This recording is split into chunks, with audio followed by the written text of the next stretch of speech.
Halo teman-teman semua, perkenalkan, nama saya Samuel Gerald David Argado Huta Barat, tetapi teman-teman bisa panggil saya Gerald atau Sam. Dan pada rangkaian kegiatan ini, saya ingin undang untuk teman-teman semua bisa mempersiapkan buku tulis dan alat catatan teman-teman, karena setelah ini akan ada rangkaian kegiatan yang teman-teman akan ikuti yang tentunya tidak kalah penting dengan rangkaian kegiatan berikutnya. Nah, tapi sebelum itu, izinkan saya untuk mengingat kembali kepada teman-teman terkait nilai-nilai yang ada di OMB UMN 2023. Di OMB UMN 2023 terdapat 5 nilai penting yang teman-teman pelajari selama rangkaian kegiatan ini. Pertama yaitu SDG nomor 4, Quality Education. Yang kedua adalah nilai 5C UMN yang terdiri dari Caring, Credible, Competent, Competitive, dan Customer Delight. Terlebih dari itu, ada juga nilai-nilai keberanian, keteguhan, dan juga kolaborasi. Dan salah satu nilai tersebut sangat penting untuk teman-teman bisa kembangkan mulai dari sekarang, yaitu nilai keteguhan.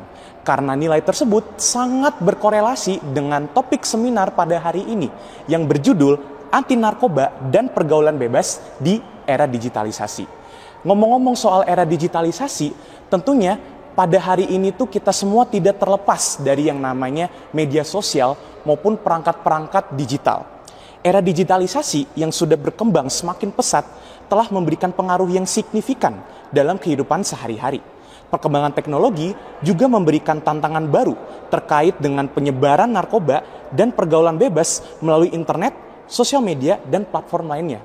Tentunya, teman-teman di sini semua juga tidak asing lagi dengan yang namanya media sosial maupun informasi-informasi yang dengan mudahnya teman-teman bisa ambil dari internet maupun platform media sosial lainnya.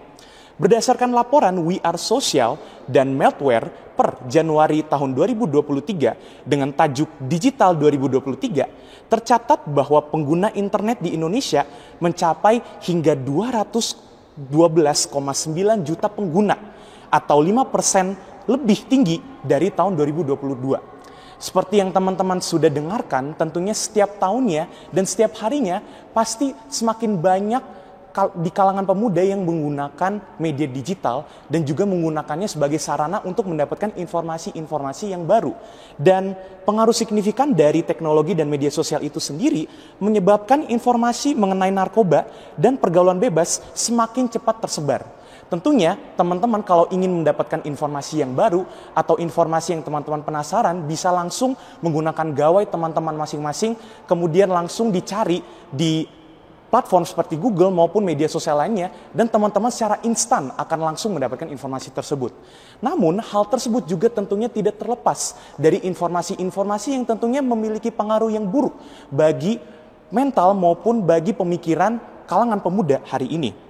Banyak dari mahasiswa belum mengetahui cara menyaring informasi yang disebarluaskan melalui internet. Hal tersebut menyebabkan kehidupan sehari-hari dari mahasiswa mudah untuk dipengaruhi, baik dari lingkungan perkuliahan, keluarga, dan juga pertemanan. Mahasiswa yang sudah terjerumus dalam pergaulan bebas memiliki resiko lebih tinggi untuk mengenal dunia narkoba. Seperti yang saya sudah sebut tadi teman-teman, tentunya kita semua tidak terlepas dari informasi-informasi yang sebaiknya disaring maupun yang sebaiknya dihindari dari internet maupun dari media sosial. Namun nyatanya saking pesatnya berkembangnya teknologi maupun saking cepatnya tersebarnya informasi maupun hal-hal seperti itu di dalam internet, tentunya dibutuhkan suatu etika digital maupun literasi media yang ditingkatkan agar kalangan pemuda maupun mahasiswa-mahasiswa pada era modern bisa menangkap maupun bisa menyaring informasi dengan baik. Dan mungkin di sini teman-teman bertanya, apa saja etika digital yang mungkin harus saya terapkan untuk bisa menyaring informasi dengan baik?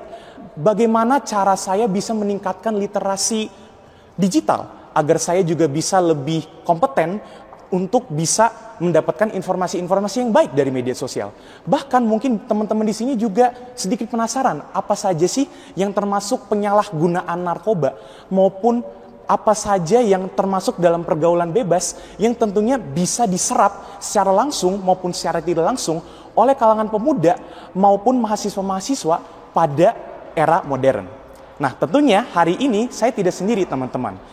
mewakili dan hadir bersama saya adalah seorang dokter dan aktris dan juga wakedep dari pembinaan dan pendidikan masyarakat dari DPP Granat atau Gerakan Nasional Anti Narkoba. Oleh karena itu, dengan tidak lama-lama lagi, saya ingin menyambut Dr. Lula Kamal MSc. Dan tentunya tadi saya sendiri sudah menyinggung terkait etika digital maupun literasi media. Dan itu pun merupakan hal yang cukup penting untuk diperhatikan oleh teman-teman peserta OMB UMN 2023 maupun kalangan pemuda lainnya pada era modern. Jadi dari Ibu Lula sendiri bisa jelaskan sedikit nggak Bu terkait apa saja etika digital yang mungkin penting untuk diperhatikan oleh peserta-peserta OMB UMN 2023 maupun kalangan pemuda pada hari ini? Sebetulnya ini bukan bidang saya untuk bicara mengenai literasi digital ini ya, sebetulnya etikanya seperti apa sih. Tapi normal aja deh kita mulai dari etika dari kita kehidupan sehari-hari. Bahwa sebetulnya kan kalau di Indonesia itu katanya netizen atau orang itu bisa saja memberikan komentar kepada siapapun. Karena dianggapnya tidak ada tidak ada rules, tidak ada, kan nggak apa-apa dong gue yang nulis pokoknya, atau enggak pulsanya pulsa gue, handphonenya handphone gue, waktunya gue. Padahal sebetulnya apapun dia katakan itu ada yang pantas, ada yang tidak pantas. Mungkin boleh-boleh aja. Misalkan kamu bilang nggak suka, jelek, boleh, tapi tidak pantas. Kalau kamu tidak suka ya udah nggak usah dilihat, harusnya begitu. Tapi di sisi lain juga harusnya tuh kata-kata yang seperti itu harus mengerti mana yang dilihat, mana yang tidak dilihat. Bukannya boleh tidak boleh, kan pasti bisa karena punya pulsa, punya handphone, alatnya ada, gadgetnya ada. Tapi bukan cuman karena bisa, tapi pantas tidak pantas. Untuk saya ada gunanya atau tidak. Karena sebetulnya kan kamu ini kan generasi muda. Penting nggak sih melihat sesuatu yang barangkali tidak ada hubungannya dengan kehidupan kamu? Harusnya tidak. Penting nggak sih memberikan komentar kepada seseorang yang barangkali kita nggak tahu loh ceritanya seperti apa dan ilmunya seperti apa? Itu mulai dari sekarang kalau bisa semua orang bisa ngomongin gini. Saya bicara tuh dalam kata hashtag saya tuh respect. Respect tuh apa sih? Menghormati hak orang lain. Jadi gini, bahwa kita tuh punya hak betul, tapi orang lain juga punya hak. Yang membatasi hak kita adalah haknya orang lain. Bahwa kemudian kita boleh kasih komentar, tapi orang lain juga boleh loh tersinggung dengan komentar kita. Apakah kemudian semua orang nanti akan berbalas-balasan di media sosial? Itu yang harusnya tidak kita lakukan sebagai bangsa Indonesia yang katanya santun, katanya ramah. Ternyata masuk media sosial, semua orang seperti tidak punya aturan, kayaknya juga tidak ada pagar di sana. Itu yang kita mau mengajak semua kembali lagi. Berapapun umurnya, yang muda, yang barangkali masih setengah tua atau yang udah lansia, semua punya kewajiban untuk santun dalam berliterasi di dalam media sosial. Hak kita memang kita punya, tapi hak kita ini dibatasi oleh haknya orang lain. Dan kita juga punya kewajiban untuk menjaga haknya orang lain. Jadi hak kita dibatasi oleh hak lain. Wow, itu suatu itu sangat wawasan yang begitu besar ya, dan maksudnya juga bisa begitu membantu teman-teman peserta OMB UMN 2023 bahwa etika digital pun juga dicerminkan dari etika normal kita sehari-hari juga. Betul, kan ya Bu? Betul. Dan tentunya dengan itu juga kita juga harus bisa menghormati ya. Betul. Seperti yang Ibu Lula tadi bilang, respect. Kita juga harus bisa menghormati dan lebih membudayakan memang hal-hal yang santun dan hal-hal yang ramah untuk diucapkan. Mungkin yang paling gampang begini deh Gerald. Kira-kira kalau kita misalkan bertemu dengan orangnya tersebut, ya kita akan mengatakan kata-kata itu nggak dengan orang itu. Nah, kan kadang-kadang orang merasa bahwa kalau media sosial kan nggak ada attachment ya. Ya, kasih aja komentar apapun. Yang nanti orangnya tuh barangkali pas melihat mikirnya bisa panjang begitu. Tapi kalau kita ketemu saya hadir dengan Gerald gini, belum tentu loh saya mengeluarkan kata-kata tersebut. Etika itu harus sama, karena etika itu tidak akan berubah sampai kapanpun. Kamu dalam kehidupan nyata, kamu di media sosial, dimanapun juga etika itu sama. Santun itu akan sama, budi pekerti itu sama. Pantas tidak kita mengeluarkan kata-kata seperti tersebut. Jadi kalau misalkan mau menulis sesuatu, dipikirkan dulu. Kalau orangnya depan saya, kira-kira saya akan mengatakan seperti itu tidak ya? Begitu. Oke, makasih banyak Ibu. Nah, kan tadi kita juga sudah singgung sedikit nih terkait penyalahgunaan narkoba maupun pergaulan bebas. Dan tentunya meskipun memang harus ada etika digital yang diikutin, nyatanya memang itu tuh masih merupakan hal yang harus dikembangkan lagi. Betul. Karena tentunya mungkin Ibu Lula juga sudah tidak asing lagi bahwa seperti yang tadi saya sudah bilang, informasi itu tuh pada zaman sekarang tuh berkembang secara pesat dan secara cepat gitu. Tidak ada batas. Iya, betul banget. Dan itu pun juga berlaku untuk hal-hal seperti penyalahgunaan narkoba maupun pergaulan bebas kan, Bu? Betul. Nah, jadi menurut Ibu sendiri, apa saja faktor utama yang dapat menyebabkan peningkatan dalam penyalahgunaan narkoba dan pergaulan bebas di kalangan pemuda? Nah, oke. Kalau kita melihatnya dari media sosial ya, jadi kita bicara mengenai internet dan semua yang kemudian mudah sekali. Tadi saya sebelum acara kita mulai kan saya sempat ngobrol sama kamu ya, zaman dulu, zamannya saya, orang kalau mau cari pornografi itu susah, Gerald. Pornografi itu dijual dengan cara sembunyi-sembunyi. Kalau sekarang tanpa harus membeli, asal punya pulsa, kita sudah cukup bisa melihat pornografi yang terbuka sebebas-bebasnya. Bahwa ada manusia-manusia yang berpikir bahwa pokoknya saya mau pakai baju ini, itu hak saya, betul. Tapi waktu kemudian dia menaruh gambar tersebut di media sosial dan bisa dilihat oleh semua orang dari umur berapapun, seharusnya dia berpikir ada akan anak-anak kecil yang tidak pantas melihat gambar itu, yang akan melihat gambar tersebut. Tapi kan balik lagi, etika itu nggak pernah punya sanksi. Etika itu adalah sesuatu yang namanya yang menunjukkan bahwa manusia itu bermartabat. Bahwa kemudian manusianya tidak bermartabat, apakah harus dipenjara? Tidak, tidak ada sanksi di sana. Tapi ini yang menunjukkan bahwa nilai manusia, bedanya manusia dengan binatang. Manusia yang berpendidikan dengan tidak berpendidikan itu di situ sebetulnya. Jadi kita mau mengajak semua gitu ya. Saya tidak mengatakan bahwa orang tertentu yang seperti itu, tidak. Kita semua harus belajar lagi mengedepankan yang namanya etika. Bukan cuma di kehidupan sehari-hari yang offline, yang luring, tapi yang daring ini pun tetap mesti punya etika dan budi pekerti yang baik. Terus kalau sebegitu mudahnya, apakah jadi kemudian trigger buat orang kemudian mau mencoba yang namanya pergaulan bebas? Ya tentu saja.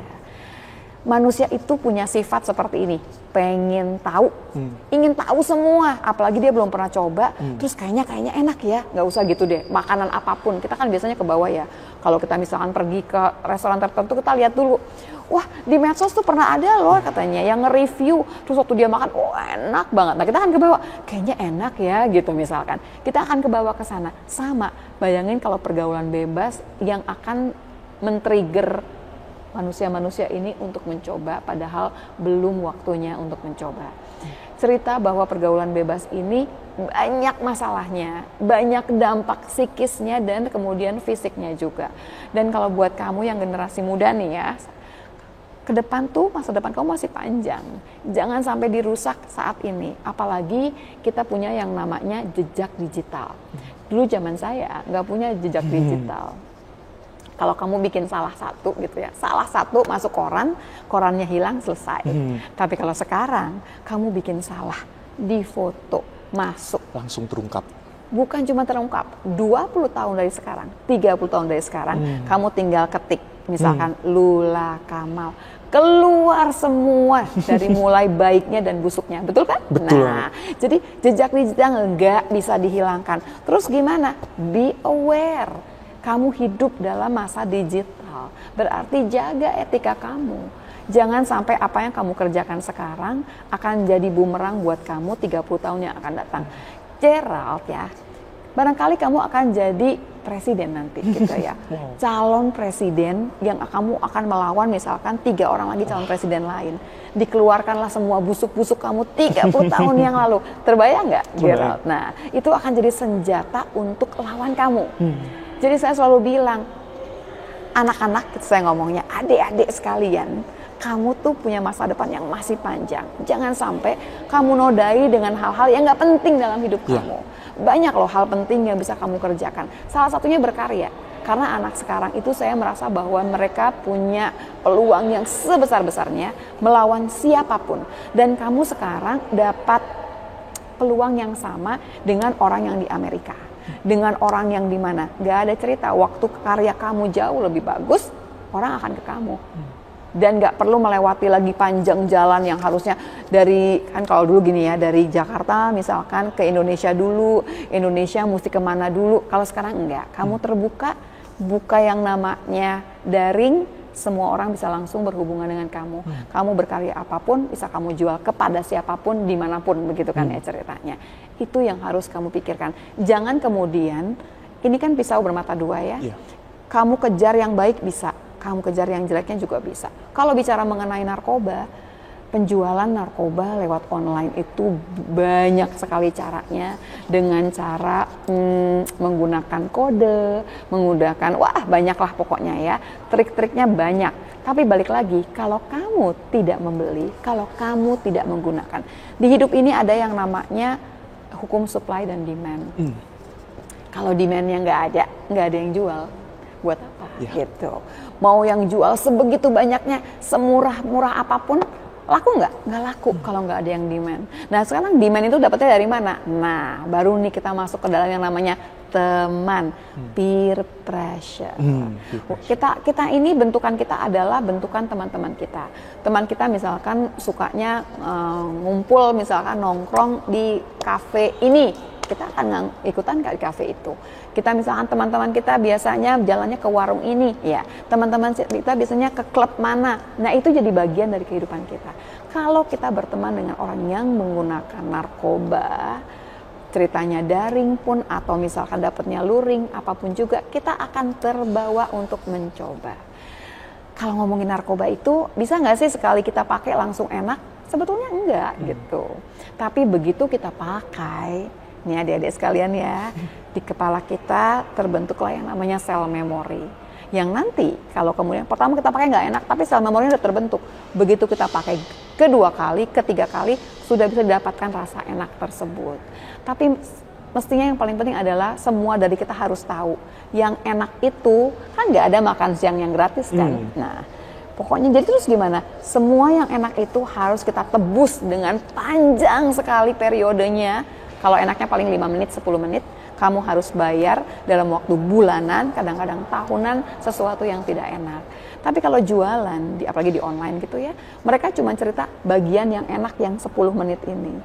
Sementara bagian bulanan dan tahunan yang tidak enak itu tidak diceritakan. Jadi sebetulnya kita harus mempunyai gambaran yang utuh kalau bicara mengenai narkoba. Bahwa narkoba akan memberikan ada rasa enak, ada rasa semua yang positif yang kamu bisa rasakan, betul. Tapi ini harus dibayar dengan sesuatu yang tidak enak dan tidak baik, yang jauh lebih lama waktunya daripada periode enaknya ini. Wow, menarik banget ya. Dan tadi tuh Ibu juga sudah sampaikan bahwa mungkin yang namanya pengalaman penggunaan narkoba itu tuh pasti yang diceritakan tuh hanya 10 menit yang enak itu. Betul. Tapi pastinya yang disembunyikan itu tuh berbulan-bulan atau bahkan bertahun-tahunnya dia itu tuh sedang berjuang atau hal-hal yang memang dia tuh sembunyikan. Betul. Yang memang buruk dan mempengaruhi dia secara buruk juga. Nah, tapi nyatanya Bu, tentunya di kalangan pemuda maupun era modern ini kan masih banyak yang tertarik gitu ya, masih banyak yang masih tertarik untuk melakukan hal-hal seperti itu. Dan bagaimana kira-kira penggunaan media sosial dan penyebaran informasi yang cepat itu tuh dapat mempermudah remaja untuk terjerumus ke dalam pergaulan bebas dan penggunaan narkoba. Jadi gini, pertama kalau dari media sosial itu mereka bisa menjual dengan trik dan macam-macam deh caranya dengan kode-kode tertentu. Satu. Yang kedua, mereka juga bisa menceritakan tadi tuh rasa enaknya. Lo lagi punya masalah nggak sih? Kalau lo mau ngilangin masalah lo, tuh ceritanya gitu ya. Seakan-akan masalahnya hilang, padahal masalah tidak hilang loh. Kamu cuma tidak ingat saat tersebut. Waktu kamu dalam pengaruh si narkoba, kamu akan hilanglah semua masalah itu, tidak bisa kamu ingat. Setelah narkobanya sudah hilang efeknya, kamu kembali lagi ke masalah tersebut, plus tambahan, kamu bisa juga tambahan masalah baru, kamu tergantung pada narkobanya tersebut. Punya 2 masalah jadinya sebetulnya. Tapi kan cerita mengenai bahwa, masalahnya kan nggak selesai, kamu cuman tidak ingat sebentar saja, itu kan tidak diceritakan. Yang diceritakan cuman, lo lagi punya masalah ya? Kayaknya tuh Kan kita kalau ngomong tuh macam-macam bahasa yang kita ambil ya. Salah satunya kita suka ngomong ini suntuk banget ya gitu ya. Kayak gitu-gitu tuh banyak sekali kita tuh mengambil istilah-istilah yang padahal ya dulu tuh dipakai oleh para pecandu narkoba. Ya misalkan kayak istilah tadi suntuk. Apalagi yang biasa kamu sering-sering ingat kata-kata yang macam-macam. Iya ya kan itu padahal dulu dipakai waktu misalkan gue bete nih, pernah dengar itu kan ya? Yeah. Bete nih, bete itu dapat dari mana sih? Bete itu dari bad trip. Bad trip itu sebetulnya adalah gini, kalau kamu pakai narkoba nih ya, adik-adik sekalian. Kalau pakai narkoba, kamu minum misalkan apa, mau pakai, mau menghisap, mau minum, ya kamu pakai, dia akan naik nih di dalam darah masuk ya, set. Kamu ngerasa rasanya enak banget tuh, apa yang kamu dapetin enak, set. Sampai sini, dia akan turun. Ini sebentar nih naiknya set segini. Ntar pas kalau grafik tuh ini turunnya panjang. Nah waktu dia turun ini rasanya tuh nggak enak banget. Itu yang namanya bad trip. Bad trip itu adalah waktu dimana kamu harus pakai narkobanya lagi, atau kamu minum sesuatu atau makan sesuatu supaya efeknya diprolong agak jangka panjang. Bad trip itu awalnya dari para pecandu. Bad trip itu disingkat jadi BT. Itu adalah yang kita dapetin sebetulnya. Banyak tuh cerita seperti itu. Zaman dulu ada lagi kata-kata yang namanya sakau. Saya nggak tahu kamu pernah dapet nggak sih kata sakau. Sakau itu juga sama. Waktu kamu pengen banget ngegunain gitu, dan semua yang nggak enak akan keluar di situ. Jadi bisa ada rasa sakit. Wah, tergantung apa yang kamu pakai nih adik-adik. Mungkin nggak pernah lihat kali ya kalau di nggak pernah viral sih barangkali. Kalau cerita orang lagi sakau seperti apa, itu bisa guling-guling karena kesakitan. Nah itu nggak kelihatan. Sementara yang kelihatan itu adalah cerita bahwa bisa lo ngilangin semua pikiran, lo nggak jadi bete lagi seperti itu. Padahal bete sendiri itu adalah keadaan di mana waktu si narkobanya ini sudah mulai fade out, udah mulai hilang efeknya, dan semua efek yang tidak enak kita rasakan. Menarik banget ya Bu, artinya mungkin untuk teman-teman peserta OMB 2023 di sini, pastinya kan kita nggak asing lagi dong sama kata-kata seperti bete, terus kata-kata lainnya ya, dan ternyata kalau kata Ibu Lula tuh, itu tuh sebenarnya kata-kata yang juga digunakan oleh para pecandu narkoba ya ternyata. Itu malah mulainya itu adalah mereka yang menggunakan, kita ngikutin, kita nggak tahu kan awalnya dari mana. Banyak saya bilang, kamu tuh menggunakan kata-kata yang sebetulnya kata-kata miliknya pecandu. Karena kita tahu ngomongnya bad trip itu maksudnya ke arah sana gitu. Iya. Nah, artinya kita bahkan yang tidak tahu ya, atau mungkin sebagian besar kita yang baru belajar hal tersebut, artinya tentunya kita jadi kelihatan nih bahwa dampak dari penggunaan narkoba pun di dalam kemasyarakatan tuh sangat besar ya Bu. Betul. Jadi kira-kira menurut Ibu, kan kita tuh pastinya kalangan pemuda itu sangat mudah untuk dipengaruhi, sangat mudah untuk bisa ke bawah arus, apalagi kalau misalnya melihat kalau teman-temannya ini tuh sedang melakukan suatu hal, jadi pengen ikutan. Jadi kira-kira apa pola pikir yang harus diperhatikan, mungkin untuk para peserta OMB 2023 maupun kalangan pemuda hari ini, biar mereka tuh bisa lebih tangguh dalam menghadapi hal-hal seperti itu. Oke. Kalau ngomongin mahasiswa baru, usianya berarti udah 17-18 dong. Iya. Jadi saya ngerasa bahwa kamu 17-18 itu adalah usia yang sebetulnya kamu sudah harus bisa berpikir. Udah bisa menimbang maju atau mundur, positifnya gimana, negatifnya gimana. Sebetulnya kalau kamu tanya sama saya, waktu yang paling krusial itu umur berapa sih? Yang paling krusial tuh umur 13-an sebetulnya. Karena 13-an itu kamu keluar dari SD mau ke SMP. Kamu bukan anak kecil, kamu pengen ngasih tahu ke semua orang saya bukan anak kecil lagi. Tapi kamu juga bukan orang dewasa, bukan teenager juga sebetulnya, dan belum bisa berpikir. Di 17-18 saya berharap nih adik-adik sekalian nih, anak-anak sekalian ya, 17-18 itu kamu udah mengerti sebetulnya ini langkah yang mestinya saya ambil atau tidak.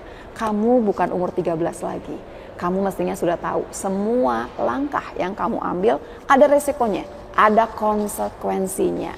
Jadi waktu kamu mau coba narkoba pertama kali, ingat ya, tadi saya ingatkan, sekali kamu coba, ada sel memori yang terbentuk di kepala kamu.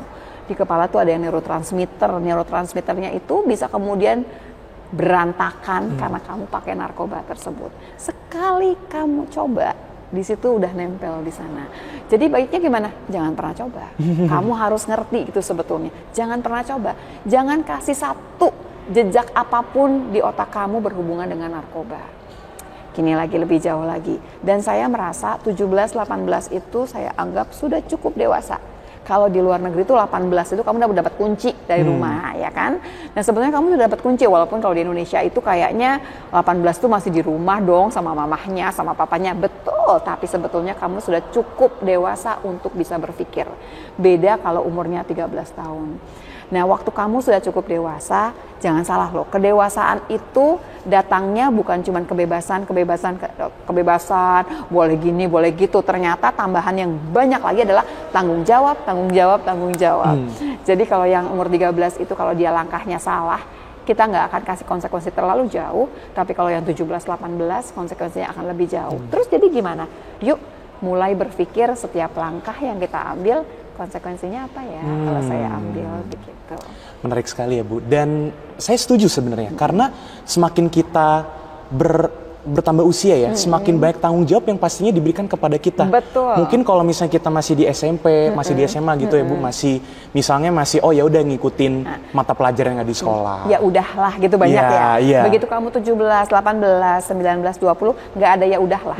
Nah, kamu udah langsung didudukan sebagai manusia dewasa yang mesti tanggung jawab dong gimana, ya kan? Ya, betul banget. Dan saya setuju banget karena pastinya dewasa itu tuh meskipun tidak ditunjukkan oleh umur, pastinya juga bisa itu tuh merupakan suatu pola pikir juga ya Bu. Betul. Dan itu tuh merupakan suatu kesadaran juga oleh kalangan pemuda maupun para peserta OMB-OMN 2023 di sini agar mereka itu juga bisa lebih mengambil tindakan-tindakan yang memang mereka itu tuh merasa sudah baik dan memang dilandaskan atas hal-hal yang baik juga. Betul. Nah, jadi di sini tentunya salah satu hal yang pastinya penting dalam menentukan tindakan-tindakan kita itu pasti pengaruh dari sekitar kita kan Bu. Entah itu pengaruh dari orang tua, dari keluarga, dari tempat kuliah juga, dari tempat perkuliahan, dari teman-teman maupun dari orang-orang di sekitar kita. Jadi di sini menurut Ibu, bagaimana cara orang-orang tersebut itu bisa dapat berkontribusi untuk menciptakan lingkungan yang aman bagi kalangan pemuda hari ini, khususnya mungkin untuk bisa memberikan suatu landasan yang baik agar mereka tuh kalau misalnya diekspos terhadap hal-hal seperti penggunaan narkoba maupun pergaulan bebas tuh mereka udah tangguh untuk bisa menghadapinya. Setuju. Jadi memang kita tuh mesti bareng-bareng di sini. Kita kalau bicara mengenai, kita tuh udah nggak zaman ngomongin say no to drugs tuh udah nggak zaman. Kita tuh udah war against drugs. Kalau udah war itu perang, berarti semua nih kita bareng-barengan nih gitu berarti ya. Kan kamu tanya tadi, kita harusnya kalau buat tangguh tuh gimana ya gitu. Sebetulnya tempat kuliah bisa kemudian membuat satu satgas misalkan. Satgas kecil yang barangkali teman-teman yang barangkali bingung, kan nggak mungkin dong ngomong sama dosen. Tapi kalau ngomong bersama-sama teman juga, gue mestinya gimana ya? Ada teman gue yang gini-gini, gue mestinya gimana ya? Sekali gue nggak pakai, tapi besok-besok kalau gue diajakin pakai lagi gimana ya? Gue harus gimana? Nah itu tuh biasanya bisa diobrolin sama satgasnya tersebut. Akan baik sekali kalau setiap tempat kuliah, setiap universitas itu punya satgasnya sendiri yang bisa berbahasa dengan bahasanya sendiri. Kalau orang tua, lain lagi ceritanya. Biasanya kita seminar dengan orang tua, kita menunjukkan kepada orang tua itu membimbing, bukan memaksa. Ya. Waktu kamu udah reach certain age, misalkan 18, 19, 20, kamu adalah orang dewasa juga. Jadi kita kalau sama orang dewasa dan sama orang dewasa itu kita hanya bisa membimbing, berikan bimbingkan. Jangan lewat situ ya. Itu jalannya misalkan slippery loh di sana, licin. Walaupun barangkali kamu anak baik, kamu oke banget, kalau sekitar kamu semuanya menggunakan, lama-lama kamu akan menggunakan juga loh gitu. Jadi kalau ditanya, kalau ada teman yang menggunakan, apakah saya harusnya tidak berteman lagi dengan dia? Bukan. Kalau kamu lebih banyak yang tidak pakai, yang pakai cuma 1, 2, 3, yang tidak pakai, mengajak yang pakai, jangan pakai lagi.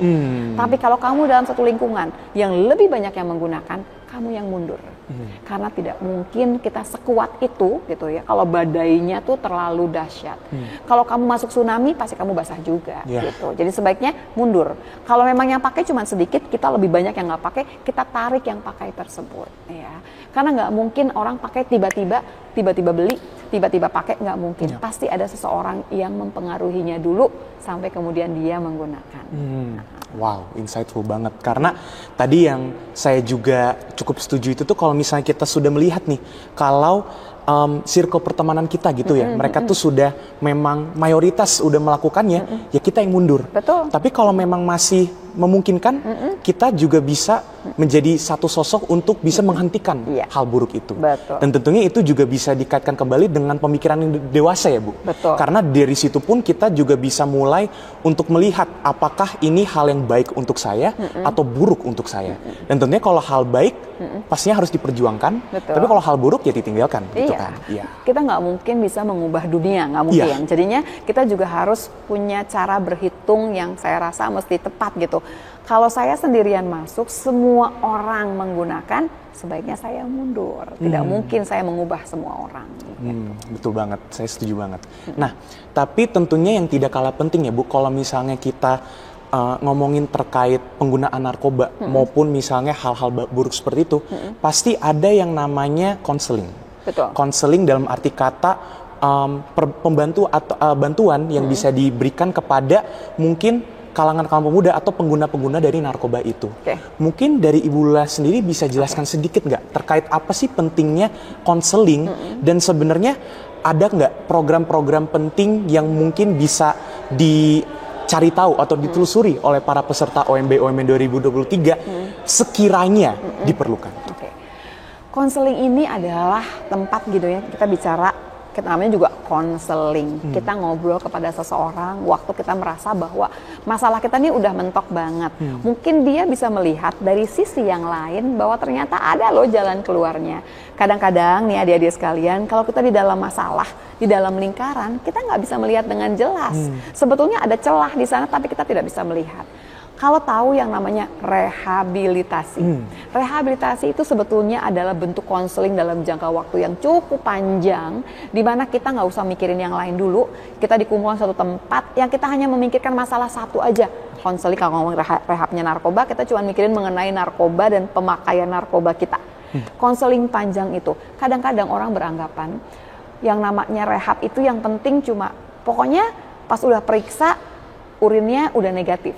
Setelah beberapa hari juga pasti negatif. Bukan itu yang penting. Yang lebih penting adalah waktu kita dipersiapkan untuk kembali ke dunia yang nyata gitu ya. Waktu banyak orang yang akan menanyakan atau menawarkan kepada kita secara gratis, pakai lagi yuk. Atau tiba-tiba kita di WA sama orang yang kita nggak kenal siapa, pakai yuk bareng. Nah, yang seperti itu. Gimana kamu bisa sudah mendapatkan ketangguhan tadi, tangguh nih untuk mengatakan tidak, saya nggak mau pakai lagi karena saya udah nggak mau mesra-mesraan dengan narkoba lagi. Konseling itu menyiapkan kamu untuk bisa mengatakan tidak. Konseling itu menyiapkan kamu untuk kembali ke masyarakat, terus berfungsi sebagai anggota masyarakat. Kalau memang harusnya kuliah, kuliah lagi gitu. Kalau masih sekolah, sekolah lagi. Jadi kalau ditanya rehab itu penting karena rehab itu adalah konseling dalam jangka waktu panjang sampai kamu benar-benar siap. Kalau ada yang tanya, Gerald, orang tuh kalau direhab tuh berapa lama sih? Jawabannya adalah sampai dia siap. Sampai dia siap. Kalau konseling sekali nggak siap, 2 kali, 3 kali nggak siap, terus konselingnya bisa berbulan-bulan sampai siap lagi balik ke masyarakat. Karena gini, masuk masyarakat berarti dia akan ketemu banyak sekali cobaan. Cobaannya apa? Orang nawarin gratis, temennya pakai lagi depan dia, atau misalkan dikirimin foto, pas lagi browsing nih, keluar foto, orang lagi pakai atau orang lagi seneng-senengnya, pas lagi high-nya seperti apa, itu akan membawa lagi, tuh pengen ya, nah sugesti lagi, sakau lagi nanti akhirnya. Menarik banget ya Bu, karena tentunya rehabilitasi kalau yang tadi Ibu bilang juga itu tuh bukan suatu jangka waktu tertentu. Betul. Tapi itu tuh apabila dia benar-benar sudah terrehabilitasi atau belum. Kalau misalnya sekali pertemuan aja belum cukup, ya artinya 2 kali, 3 kali. Sampai dia siap untuk seperti yang Ibu tadi bilang, kembali ke dalam kemasyarakatan. Nah, mungkin untuk kalangan pemuda hari ini maupun mungkin untuk para peserta OMB 2023 di sini yang ingin melakukannya, kira-kira ada metode pendekatan tertentu nggak Bu yang bisa dilakukan? Maksudnya konselingnya? Iya, maupun lembaga-lembaga yang mungkin bisa telusuri lagi oleh kalangan pemuda maupun para peserta yang sedang menyaksikan video ini. Oke, jadi gini, kalau konseling sendiri tergantung semua masalah yang kamu hadapi gitu sebagai pemuda sebetulnya bisa konseling. Konseling itu paling bagus dengan seorang psikolog, bukan psikiater ya. Karena konseling itu biasanya tidak akan kemudian melibatkan ada terapi dengan menggunakan obat ya. Jadinya kamu ngobrol sama si psikolognya ini di mana kamu bisa curhat, tapi curhatan kamu itu nggak akan bocor kemanapun. Nah, itu kan asik kan sebetulnya. Dan biasanya waktu kamu ngobrol curhat panjang lebar, nanti kadang-kadang akan kelihatan, oh ada celah di sana yang kamu nggak lihat, padahal udah kamu jalanin tiap hari. Kan kadang-kadang gini, punya masalah, nggak ada lagi jalan keluarnya, rasanya gitu. Pas udah ngobrol panjang lebar, udah dimuntahin semua, udah curhat, baru ternyata kelihatan enggak loh, nggak seberat itu loh masalah kamu sebetulnya. Memang gini, kalau punya satu benang yang muntel gitu ya, kusut, kamu mesti ngurainya satu-satu sampai dia terurai dengan baik. Nah, yang menguraikan itu pelan-pelan biasanya si psikolog waktu konseling tersebut. Dan ini bukan cuma untuk pergaulan bebas, bukan cuma untuk narkoba. Ini berlaku untuk semua masalah kamu yang lain. Hari ini saya cuma mengingatkan juga bahwa mengakhiri hidup, bunuh diri itu bukan pilihan. Kita bukan orang Jepang yang barangkali punya budaya seperti itu. Kita tidak. Jadinya orang Indonesia itu masih banyak tempat untuk bisa curhat kok. Dan sekarang juga banyak psikolog yang memberikan waktunya untuk bisa memberikan konseling gratis. Saya yakin di universitas juga pasti ada gitu ya. Kalau di sekolah itu ada yang namanya guru BP. Kalau SMA ya. Kalau di kuliah pasti nanti ada guru pembimbing yang memang dia mau mendengarkan permasalahan kamu tanpa akan keluar permasalahan kamu. Hanya daripada kamu buka media sosial, terus cerita di media sosial dan nanti akan menyinggung banyak orang, atau barangkali dapat masukan yang tidak terlalu baik, tapi kamu ambil, padahal sebetulnya tidak cocok untuk kamu. Menarik banget ya. Dan artinya dari sini mungkin saya dan juga teman-teman peserta di sini juga bisa belajar kalau kita memiliki masalah apapun itu, sekecil sebesar apapun, kita nggak boleh pendem. Karena tentunya semakin lama kita pendem, bakal semakin besar nggak sih masalahnya, Bu? Bukan cuma semakin besar aja, dia akan mempengaruhi fungsi kita sebagai anggota masyarakat, ngeganggu kuliah kita, ngeganggu hubungan kita dengan orang tua, dengan keluarga yang lain, dengan teman-teman pun bisa terganggu hubungan kita. Kan permasalahan tuh bukan cuma dan permasalahan tuh nggak ada yang kecil. Kalau buat saya semua masalah itu bisa kemudian membebani seseorang sehingga tidak bisa berfungsi dengan baik. Jadi nggak usah takut untuk nanya, untuk minta pertolongan. Jangan pernah mikir, tapi kan masalah gue tuh gampang banget. Nggak ada begitu. Nggak ada masalah yang terlalu kecil untuk kita bahas dan kita selesaikan bersama. Setuju banget, Bu. Dan tadi Ibu sempat mengatakan juga kalau semakin banyak kita pendem masalah-masalah tersebut, pastinya semakin terganggu juga aspek-aspek kehidupan kita yang lain. Betul. Mau itu tuh dalam pekerjaan mungkin, dalam pembelajaran. Dan mungkin di sini saya pengen tanya gini, bagaimana kita itu tuh bisa menyeimbangkan antara tanggung jawab akademik maupun apapun itu, seperti pengalaman-pengalaman sosial dalam keseharian kita, sambil menghindari hal-hal buruk seperti itu, Bu. Mungkin adakah gaya hidup, lifestyle, karakter yang perlu kita perhatikan agar kita tuh benar-benar bisa menyeimbangkan semua itu dengan baik? Pertama, kamu mesti punya prioritas. Nah, kalau kamu umur segini, apa sih yang paling penting dalam hidup kamu? Selain keluarga kamu di rumah, apalagi? Ya pendidikan kamu kan. Nah, taruh pendidikan kamu di paling atas. Jangan kemudian karena hubungan pacar-pacaran gitu ya, nggak bisa move on, diputusin. Ini ngerusak semua. Prioritas itu harus jelas. Mana yang paling atas, mana yang di bawah yang jadi aksesori. Kalau saya cuma bilang gini, kalau kamu punya makanan, hidangan yang bagus banget, kan suka ada garnis-garnisnya ya, ada kembang-kembang dari ketimunnya lah, dari apanya. Kamu jangan repotin yang ketimun dan lain-lainnya. Yang kamu lihat adalah ayamnya yang di tengah. Ayamnya kamu itu adalah pendidikan kamu. Jangan kamu kacaukan dengan yang aksesoris yang di sekitarnya. Itu yang pertama. Yang kedua, yang bisa bantu kamu sebetulnya menenangkan jiwa kamu, menenangkan hormon kamu yang kadang-kadang masih turun naik adalah pola hidup sehat. Apa sih pola hidup sehat tuh? Ya makannya sih udah gampang lah ya kalau makan. Istirahat mesti cukup. Kemudian yang tambahannya adalah usahakan bisa olahraga. olahraga itu yang teratur akan mengeluarkan yang namanya endorfin. Endorfin itu adalah zat kebahagiaan yang bikin kamu bahagia, dan dia neken yang namanya kortisol yang bikin kamu anxiety lah. Pokoknya kamu bikinnya kayaknya nggak enak, nervous segala macam. Itu tuh sedih, yang semua yang nggak enak itu keluarnya itu dapatnya dari yang si kortisol. Sementara yang kamu butuhin tuh endorfin. Dapatnya dari mana? Olahraga yang teratur kamu dapat. Jadi gimana? Mumpung kamu masih muda, pola hidupnya diatur, bikin prioritas yang baik supaya hidup kamu tidak kacau. Dan yang tadi, yang model kayak melihat pornografi, pergaulan bebas, narkoba, itu benar-benar cuma jadi side dari hidup kamu, cuma di pinggir kiri yang belum tentu kebawa sama kamu, belum tentu kamu lihat. Kalau kamu punya di media sosial gitu ya, kan ada fitur-fiturnya. Ini fitur kecil di ujung yang kalau kamu nggak kamu pencet nggak akan keluar itunya. Jadi begitu aja. Oke, ada begitu banyak informasi dan tentunya hal-hal yang kita sudah pelajari yang tidak hanya saya tapi tentunya teman-teman peserta OMB OMN 2023 hari ini itu sudah belajar banyak hal yang tentunya sangat membuka wawasan kita dan juga tentunya inspiratif banget dari Ibu Lula. Mungkin dari Ibu Lula ada lagi yang ingin disampaikan kepada para peserta OMB OMN 2023? Saya pengen mengajak anak-anak sekalian ya untuk kemudian bisa memang kamu umur masih muda, betul. Kamu adalah dewasa muda.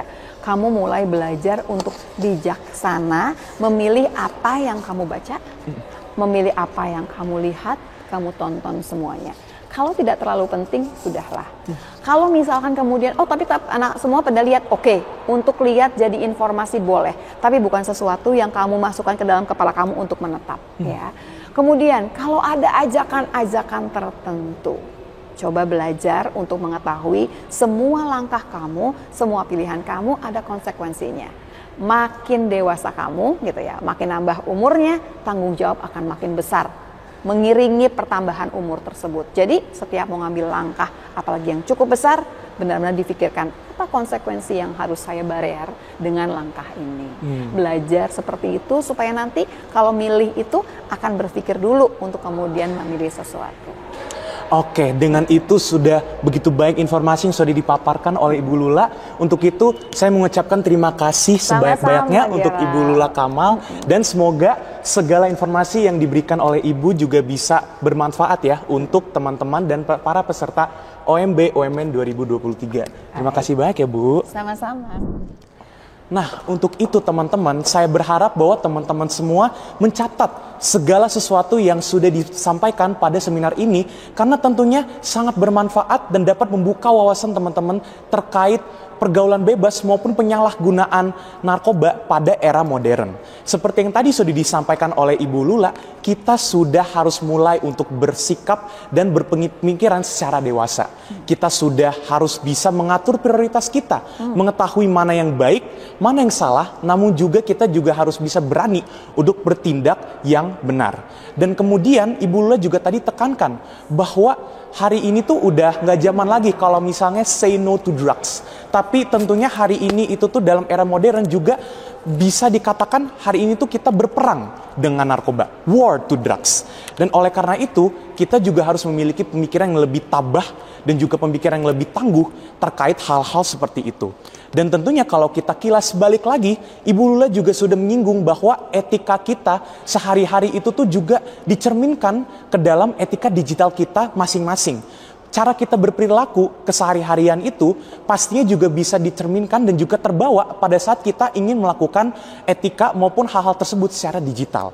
Oleh karena itu satu hal yang tentunya harus ditekankan adalah respect. Dan juga bagaimana kita harus bisa lebih menghormati orang maupun teman-teman yang ada di media sosial dibandingkan melakukan hal-hal yang lain. Dan tentunya kita juga harus bisa membatasi hal-hal yang kita tahu buruk untuk kita. Dan kita juga harus bisa berani untuk meninggalkan segala sesuatu yang buruk, namun juga untuk mengembangkan segala sesuatu yang baik.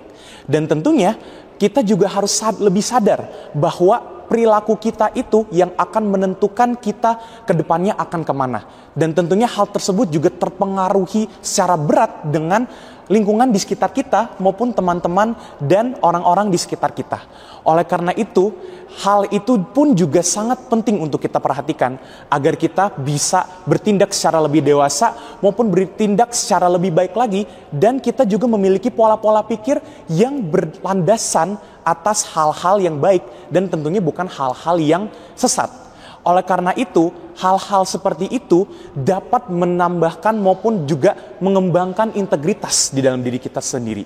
Dan dengan integritas itu, kita tentunya juga bisa mulai untuk bertindak secara dewasa, untuk berpikir secara dewasa.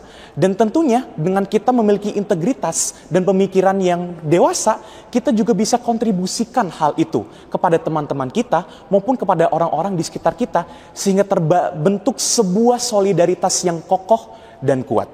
Oleh karena itu, sekian untuk seminar hari ini yang berjudul Anti Narkoba dan Pergaulan Bebas di Era Digitalisasi.